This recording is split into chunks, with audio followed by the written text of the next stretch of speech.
Hello and welcome to the program, The Desk on Global Television. Time for us to look at salient issues making the rounds in Nigeria. And we've got a very topical issues we'll be looking at from insecurity, where the most wanted man in the Federal Capital Territory has been caught. Remember vividly that the Minister of the FCT, Nyesom Wike, did put a 20 million bounty on his head, and voila, he was already caught as early as last week. It tells you how quick the magic money can do. We'll also be looking at the Edo polls, where the deputy governor, who had his own separate primaries, factional primaries for the PDP, is crying for help, saying their plans to impeach him is the talking point we'll be looking at. Then we've got a security threat as a Muslim group, Muslim Media Watch group, calls for the arrest of the cleric who tried to incite some Nigerians to kill the wife of Mr. President simply because she is an infidel, according to him. That and other very topical issues like ECOWAS lifting the sanctions on Niger, Burkina Faso, Mali is another talking point we'll be looking at on the global scene. Then we'll also be looking at tomorrow. If you didn't remember, tomorrow is the 27th day of February, and we're looking at NLC with a shout insisting they're going to get on with the strike action plan for the 27th and 28th of February. And also we'll be looking at the new economic advisory team set up by Mr. President. According to Mr. President, he wants something additional to what his Minister of Finance and coordinating Minister of Finance is doing, and also what the CBN is doing. So he has decided to set up a economic advisory team made up of the chairman of UBA, talking about Tony Elumelu, and the chairman of Dangote Group of Companies, Aliko Dangote himself, and other bigwigs just to help support the Nigerian system. All right, I'm not alone on today's edition. I'm with my co-anchor on the program. I don't know if I would say he went to get. We heard he went to get married. We'd like you to clarify because you're looking married already. The economic reality of this country will not permit. But you don't look at the economic. You're looking chubby, like you added more weight. Running a one-man system is different from having to do it with the family. So I'm very happy being single. Okay, so you're making the girls out there lose hope of. We thought 2024. They should put the pressure on the presidency so that the economy can be balanced. So and then from there we can actually think of the next step. So it's a long haul. It's a long walk. All right. And just we'll go for a very quick break. Okay, all right. That's I wanted to tell my producer he was giving us a different feel behind the scene. All right, let's look at all the big issues making the rounds. So let's begin from the foreign scene, where ECOWAS finally lifted the sanctions on those countries. For you, do you think that was the smartest move, especially when General Yakubu Gowon retired? Sent them a letter saying he sees, like they say, what an old man sits down to see. If you climb the tallest tree, you will never see it. Was that the trick there? Yeah.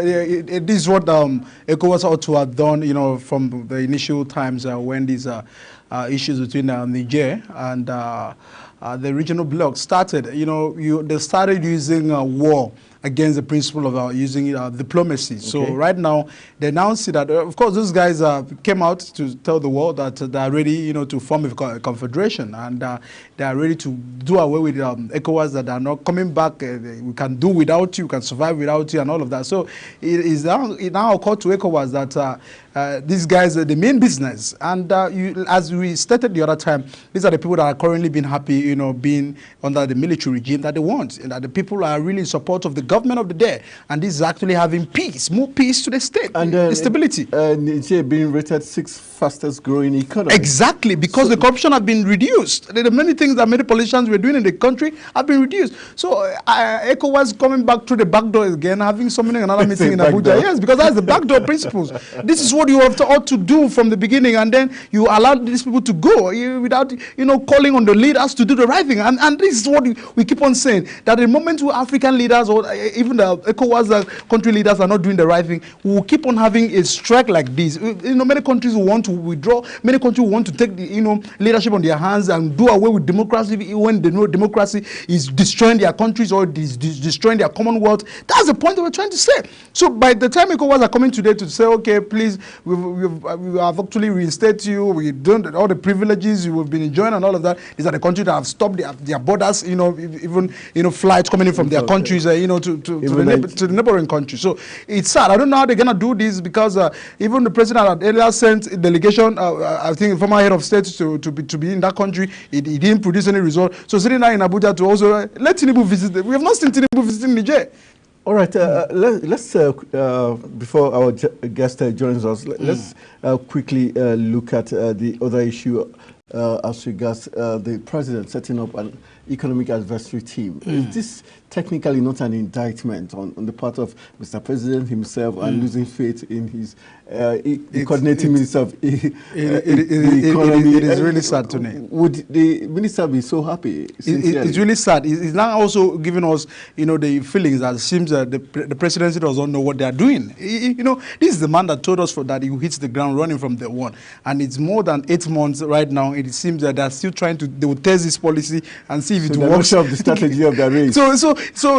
And it's disappointing because this is a man that was the governor of Lagos, and of course we saw how he did in Lagos. But can we say probably he didn't should honestly get the job done? But he got the right sort of people. He got the right sort of people. So we're disappointed in him for the appointment of the ministers and for the many appointments he has done so far.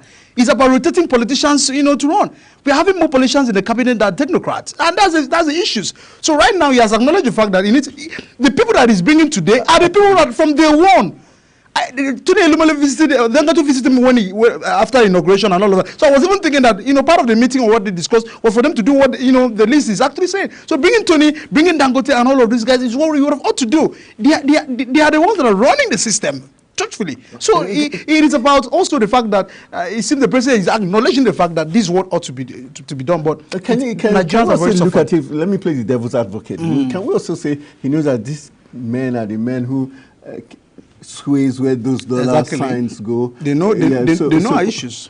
They know our issues. Apart from the issues, can't we say these men they technically push the dollars where it goes, and because they know these men are the people who control those heavy amounts of dollars in the system? That's the same thing we're saying. So both the good part of it and the bad side and the bad side of their knowledge. Like giving a thief something to hold. Well, it also might likely be like calling a thief to say, please, you've stored so much, reduce this so that we can actually see how the people can actually be relieved, because the high cost of living is hitting hard. The protests many states are going and all that. So I also think that these are the people who come in, to use our own patriotic spirit to see how they can actually help the situation. But we do definitely hope that they will be very sincere, in the committee. They will be sincere in trying to see how they can give help, to the presidency, because as it stands now, the presidency is out of idea. Okay, before I let you go, let's quickly look at the NLC. We know we've got our guest. We've got Toba Owojayi, who is a legislative aide waiting on the wings to jump into the discourse. But before he does, NLC, the NLC just sent a press release saying civil society leaders back nationwide mass protests initiated by Labour on hardship in Nigeria. This is like going against reports in the media saying 65 CSOs withdraw. Is the government playing a smart one also? That games on the ground. Because we saw that story from the Punch first breaking. Yeah. Can we say probably this is a subtle way of trying to discourage NLC, and NLC is still sticking to their guns? What's the expectations? Government always have their way of trying to, discourage things like this in nature. And so it's not the first time. To the government. Exactly. So we've seen that. We have even seen TUC also doing the same and all of that. So NLC is a body that is actually suffering. Whatever the government and the state are actually giving, because these are the people that either the state governors are hitting them from their state, or the presidency are actually hitting them from the center, and the DSS, the security, are also hitting them from. So all of these, but the fact that the law is very clear that they all have the right, to go into the street to protest. So government needs to understand that there's a reason for why they're protesting. So they shouldn't take the laws into their hands by trying to stop the process. If the NLC are going for peaceful sake, the security agencies should be, give them the necessary support, so they can actually go on the peaceful protest, the demonstrations of the plight of Nigerians. So the government should, step down their attacks on the NLC. All right, I wanted to let you go, but I have to ask you this about the Edo State Deputy Governor for crime foul. Shaibu. Didn't he know this part of the story might come up when he decided to Shaibu is smart. His own factional primaries? Shaibu is a very smart politician.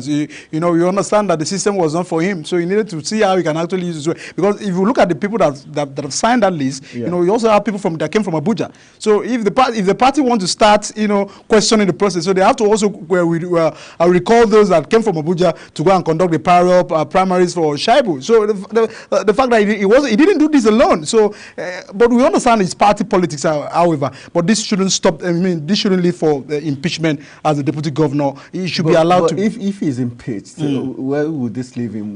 Would that question his chances completely? Well, we don't know the fate of PDP in Edo if anything happens to Shaibu, because he's still a party man and he has a weight, he has supporters. You look at his antecedent, he was part of those who contributed to the emergence of Obaseki. So anything right now to sanction him against from the party, will also have a triple effect on the elections. And you understand the big wigs that are coming into the pool, from the APC and the Labour Party. So it's not a game that the PDP should be joking at this time with. All right, that's how much we're going to take care from Michael Edikan. Always a pleasure having you. Thank you so much, and Anthony. welcome back from you. Thank you so much. My regards from Akwa Ibom people. All right, that's you did tell us how is Akwa Ibom doing? Yeah, it's a very peaceful state. When we are facing insecurity in all other states, Akwa Ibom is very peaceful. So it's a place to live. I'm not advertising. All right, nice to have you back on the team. All right, so we'll go for a very quick break. When we return, the desk continues. Stay with us.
Right, welcome back to the second part of the program, The Desk on Global Television. And while we went on that quick break, we had a substitution, a quick one, like Jose Mourinho would do. This time around, we've got Toba Owojaye in the studios to help us out because he's one man who knows the nitty-gritty. He's just coming back from the old city, Benin, the city of Edo State, and so he's going to give us very big insight as regards what played out in Edo State and what is the current situation in terms of the electorates, on which sides are they swaying to us.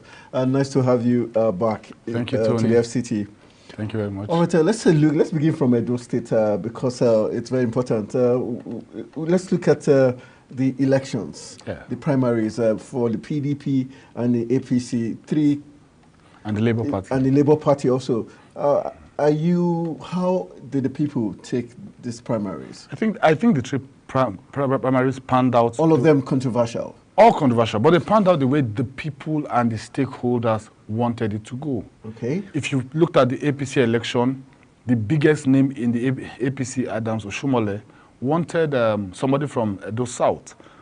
So he pushed for Idahusa. Okay. But the primaries was now well done again, and then somebody from Edo Central emerged, because we feel that because of fairness, there's a strong notion in Benin that they should give it to the central place. So two parties have picked their candidates from that place, APC and PDP, while Labour Party picked from Edo South, where Obasaki is from, yes. Okay. So they are not pulling any zoning issue. They're a new party, so they have to go for where the largest votes are. So that's the game playing out in Edo State. Okay, looking at these three candidates we've seen from your wealth of experience and coming from Edo State just some days back, would you say who has the strongest chances in terms of winning come September? Most of the people are with Labour Party. The people, okay? And they want a change of the way things have been done. From the PDP and the APC. They want to change from those yes, two main they wanted, parties. basically they want to change from the way things have been done. And in their view, Labour Party has given that new perspective to politics, okay? So as much as they are tending in that direction, there's still that strong Esan stroke Edo Central agenda. That which no is being governor, pushed. Okay. yes, Okay, that no governor has come up from no governor has Esan come from Central. Esan, from Edo Central since 1999. So it has moved from north to south, not to south. and not to south. So the agenda for it to be in the middle Which is only fair. very strong, which is fair. So APC and PDP played to that, while Labour Party, a new party, just went for who they believe was the best among their candidates. So this is an issue of what is right and who the people support. So it's going to be tough. And we expect to see divided votes. If that plays out, then... Okay, let's take the parties one after the other. Let's look at the PDP Yes. in terms of the candidates, and especially zoning into Philip Shaibu, who is the deputy governor. Do you think he has eaten more than he can chew with that factional primaries he conducted, and now coming out to say there are plans to impeach him? I was part of the people who pushed for the plans to impeach him. Oh, yes. Okay, good. And I will still send that message to the governor this evening to push for the move to impeach him. Why is that? Why? Because is that a fair... this is my point. He comes from the same local government, from the same ward with Adams Oshomole. Same local government. And your local government has been governor for 8 years. You have been deputy for 8 years. There are other very sound people from other local governments, even in Edo North. Chief Dan Obi is from Fuga. There are many other sound minds. Are you saying that only your ward will produce governor 8 years, produce deputy 8 years? And another... So this is what was brought to him. Young man, we can't carry power back to your ward. And what was his Let's move it this way. Response? Let's give you maybe DG of campaign and then Subsequently, you contest for the Senate. Okay. Yeah, so you see, you cannot be stronger than the party. This is something people must know. If you are lifted by a party, you will never know the party is lifting you until the party drops you. The party has supported you to this point. You came from APC, you came into PDP. They retained your governor. Your governor fought to retain your seat for you to contest along with him with pains, and they stuck by you. He knows that his budget was one of the largest that any deputy governor was given in any state. You can fact check me on it, okay? There's no deputy governor that is more popular than him because the governor allows him roam. The governor gave him a free hand to roam around, do whatever he wants to do. So, but when this agenda was brought to him, play along with the party. You are the deputy. You came on this ticket. Play along with your principal. Look at the narratives. Look at the perspective on ground. It's not about anybody hating you. And go for the Senate. And go for the Senate. Work with the team. Let the team win. Go for the Senate. Which is a fair deal. Which is a fair deal. So for a deputy governor to be the only person organizing the primaries in his house, that makes it the tantrums of a 3-year-old child. Okay, how successful can this plot be, impeaching him? Looking at the situation, how possible can this be? The governor doesn't want to go the way we are going. The governor is a gentleman. He likes to win with minimum force. So he's not interested in all of what I'm saying. Okay, and people like me are saying. So what is his own game plan? To just continue. If I was the one, if the governor allowed me to speak for him and advise him, I would impeach him and put somebody from his own senatorial area. As somebody deputy. who is, yes, as deputy, who is willing to work for me for 6 months. Because I'm sure he's going to drag feet for 6 months. I don't want somebody who's going to drag, you're my deputy. My deputy can't be dragging feet for 6 months. You are not better. I've said no politician is better than every single person that they lead. You are there by privilege. You are there because some statistics favored you at a particular time. You are not better than everybody. So when it's time for you to see that and there's a different narrative, you work with it. That's why you see people like McCarthy, you see them, they drop governor, they drop secretary, but when once the party is doing something, they bring them back in because they understand the party. They work where they need to stay back, they stay back. When they need to call themselves forward, they come forward. Sometimes they even stay backward and they have to call them forward. And they will say, no, I don't want to be interested in this. You have to be able to be pliable. You are a party member, for heaven's sake. All right, why do you think the governor is willing to allow him play on and not follow the route of impeachment? Does he believe other candidates? Does he believe Phillips Shaibu cannot win the PDP at the end of the day? In court? He can't win in court. Tomorrow, Aswe is going to pick his certificate of return from PDP. The venue was given. The list of the delegates were given. The phone number. I've never seen a primaries that transparent. All the delegates' names, phone numbers were given to all the aspirants before the election. Go and woo the delegates.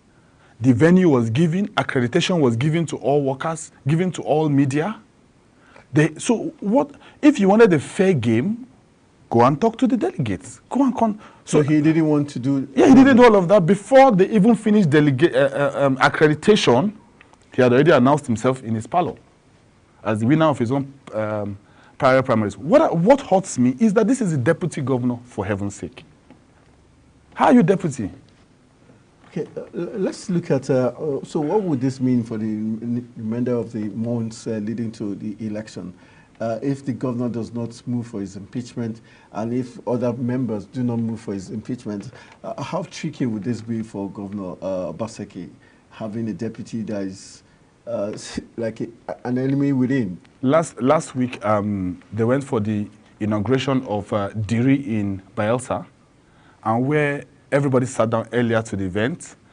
Governors were seated.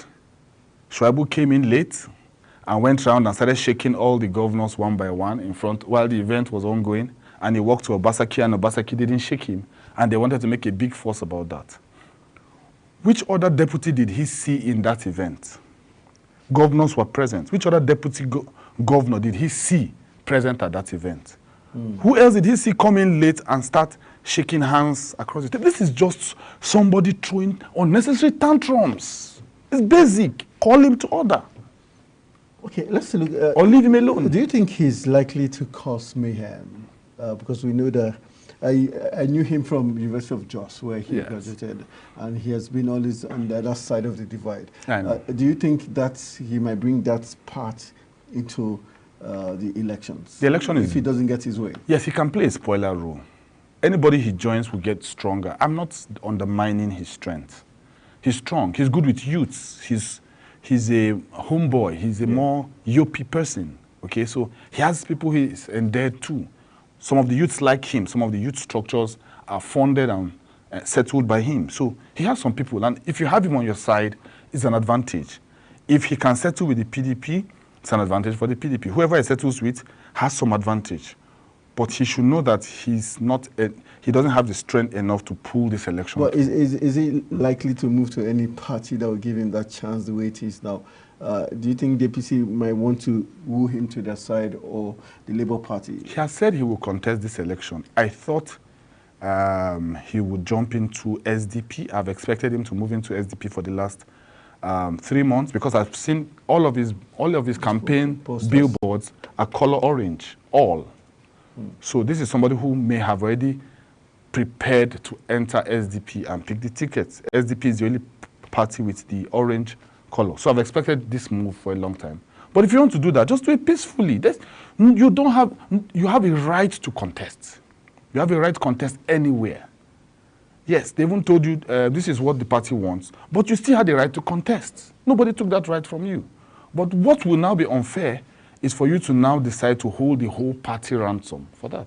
If you want to move to SDP, we wish you the best. But the National Working Committee, are they making any statement towards what's playing out? Yes, trying to call him to order. No, the NPS has said Asuen is the legal candidate of the party, and that if Philip Shaibu has any grievances, or any other person has any grievances, they know the right channels to follow. There was appeal 2 days ago, and no single person showed up.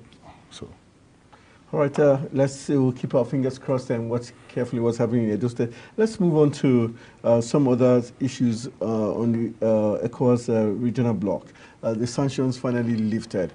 For you, was this a good move by ECOWAS, especially when General Yakubu Gowon, retired, came up with that letter, open letter to the ECOWAS heads of state on the need to lift the sanctions? Yeah, it's a good one. He's still a stakeholder on the continental stage, but on the national stage, he's not as strong again. But it's a good one. People will soon have fasting, will soon have Salah and Easter. So pressing the necks of the people more won't do any good for anybody. But as it stands, ECOWAS has become a toothless bulldog already. Without this sanction, those countries are already beginning to do well. They are forming measures. They are becoming stronger. If 5 more, or if 2 more countries join them and they become 5, they become almost as strong as the ECOWAS and have almost the same landmass. So these are the things the ECOWAS has to look about. Should we use a strong approach or a soft approach? And if the economy is getting better for those countries, then it will make other countries in ECOWAS wonder, what if I leave ECOWAS? What if I leave democratic rule? Would I gain more? You see, so these are the things you must be careful about. What messages are you sending? If those countries are doing better in 7 months of being outside ECOWAS and outside democratic rule, then you are tempting the military in other places to consider that option. But doesn't that also prove a point that democracy or democratically elected government across the West African region have not been truly honest and sincere to their people? If in 7 months the military was able to increase the financial stability of Niger, which before now used to be termed one of the poorest countries, doesn't that tell us that democracy in itself is more trickier than we see, or yes, those in power just siphon these funds for their own personal use? Democracy is good when you have good people, when you have good structure, when you have good administration. Democracy is wonderful because things just get better gradually, no matter who comes or goes. That's what democracy does for you. But a military rule gives you the power to either take things really down or take things really up. Because a military governor doesn't answer to anybody. He can say, give an instruction. Every single person that has stolen money from this state, I give you 48 hours to return it and get pardon, or you go to jail.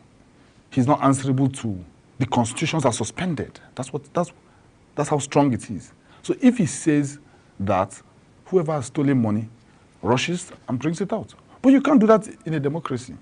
In a democracy... But the way it is in the African context, or what African nations are going through, is that not what we need right now?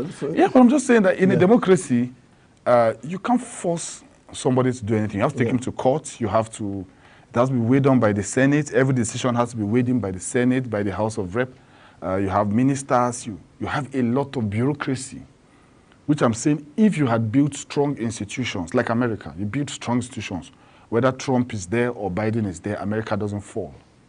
Okay? And the next president of America, whether he's white or black or gay or whatever, America won't fall because they have built a strong institution. But we are not there yet. Every institution in Nigeria is shaky. Every single institution. So those are the issues we're having in Africa. Is that something ECOWAS should learn from here? And probably all democratic elected government across the ECOWAS region should learn from what has just played out. The fact that they should be more transparent and open and do things for national interest rather than party or selfish interest. Yes, I expect ECOWAS to have a ground rule that no president can contest more than twice. Okay. That's a basic that Nigeria has gotten already. But places like Cameroon have not gotten it yet. Cameroon still has their president, Paul Biya, on his 5th tenure. In wheelchair, but is on his 5th tenure. These are the things that ECOWAS can have a general binding rule that binds on all the countries, that you cannot be democratically elected more than twice. If I had a choice, nobody in the Senate can be in the Senate for more than 3 terms. These are the things we need to change about our rules so that we don't keep having the same old team staying on too long while all the young people are aggrieved and moving to become thugs or pushing for rebel forces. So these are the changes that the ECOWAS can bring into play. And then look into contracts. Look into contracts and infrastructure. We are doing really badly with that across Africa. Okay, let's come back to Nigeria. Tomorrow happens to be 27th of February. Suddenly, the 27th, 28th of February is now a very historic days ahead because tomorrow Nigerians cannot predict what's going to happen. But we just got a press release from NLC saying that the Labour Congress is still going, Labour Union is still going to go on the strike actions, and also saying that some CSOs are backing them for the protests, in opposite to what we saw in the papers that said 65 CSOs are pulling out. For you, is this a dangerous path NLC is trying to tread? Because we've got the police warning them, the federal government and Onanuga also coming out to say there's the special advisor to the president. And is that his role? Information and strategy? Yeah, but strategy and information makes him have information and then think of the way to use it, which is strategy. Okay, so I won't say it's in his terrain or outside his terrain, but what hits me the most is what's already trending on social media. The thing that trended the most today on social media was courses for Mahmoud, the INEC chairman. Yes, Yakubu Mahmoud. Yeah. Yes, I cannot believe that a generation I belong to, the thing that they believe they should trend the most on social media is courses for an INEC chairman. Okay. But it's already going on today. I know it will continue tomorrow. Does that give us an idea to who they think is responsible for swaying their votes? Yes, clearly. Yes, they believe. But you see, INEC gave a report that most of us who are pundits or understand politics already knew. I'd said that on this TV station and other stations, that I believe that election was about the most credible election in Nigeria. Now I understand if the general masses do not understand that. You understand the difference? Okay. Somebody can be the best in the world. Ronaldo may be the best in the world, but the records we have of trophies favor Messi.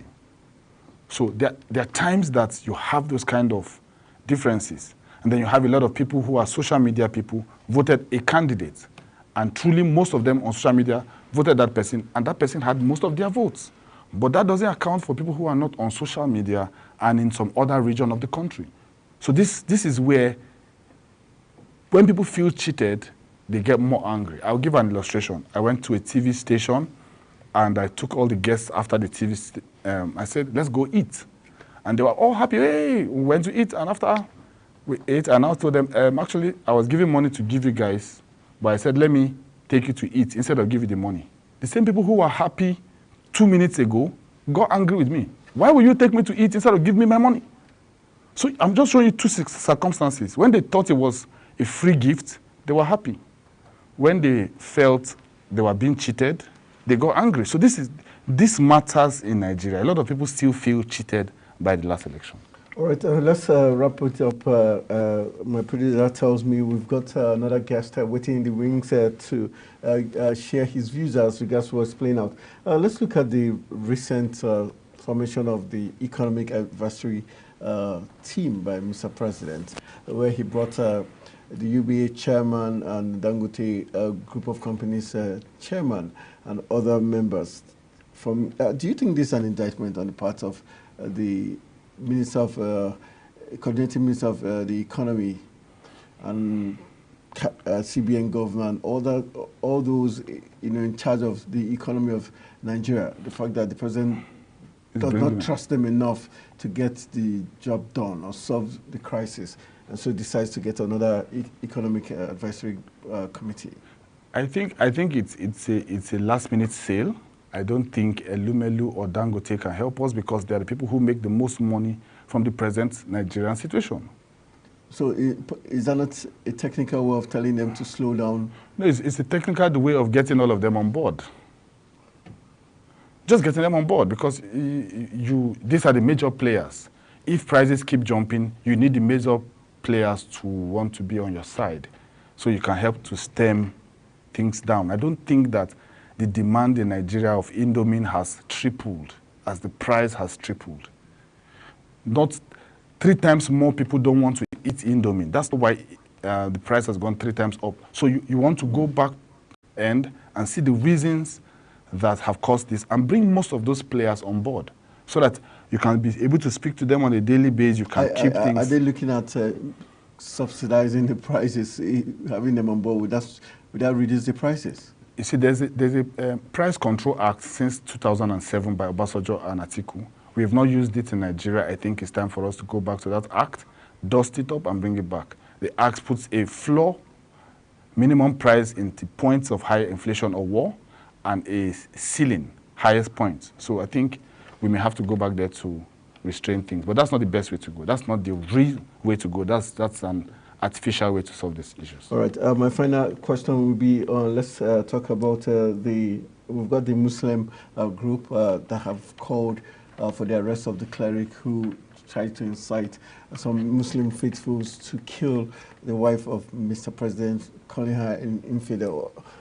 How we've seen this occur, but we're yet to see the Nigerian police say they've gotten this cleric or arrested him. How sad would it be if he's not arrested? Would this be certainly a bad example? Yeah, one of the people who stood strongly to call this was the Archbishop John Praise. He came from the position that this is not just a slight on the president.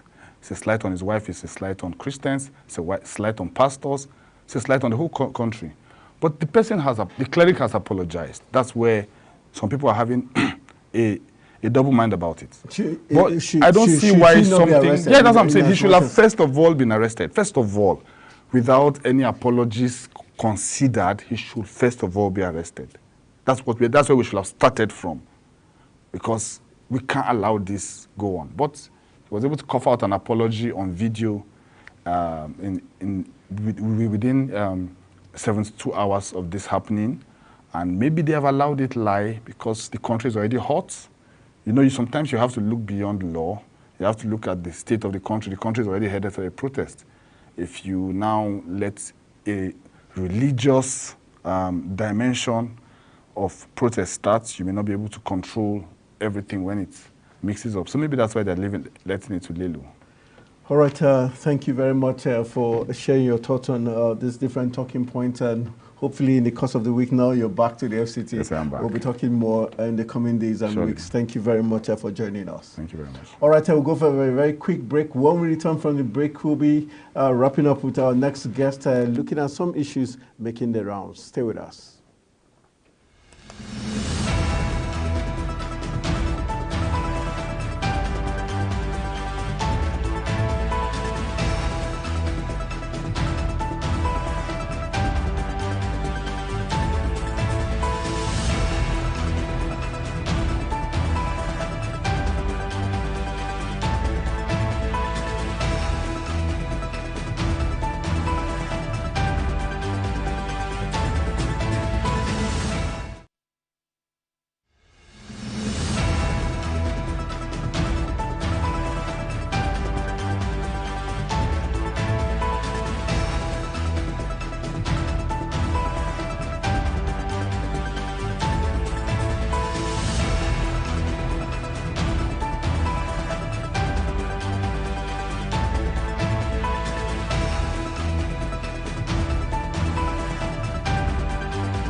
All right, welcome back from that quick break. It's now time for us to collect a wrap on today's edition of the program, The Desk. I want to say thank you to my guest on today's edition, no other person but Toba Owojai, who gave us a very deep insight as regards happenings in Edo State, what Philip Shaibu is going through and how he has been at the cause of his own seeming downfall, and the expectations of the people of Edo State, and also the primaries of the Labour Party, the PDP and the APC. So we're in for a very interesting times in Edo State, especially come September, when all these candidates will be jostling for the #1 seat.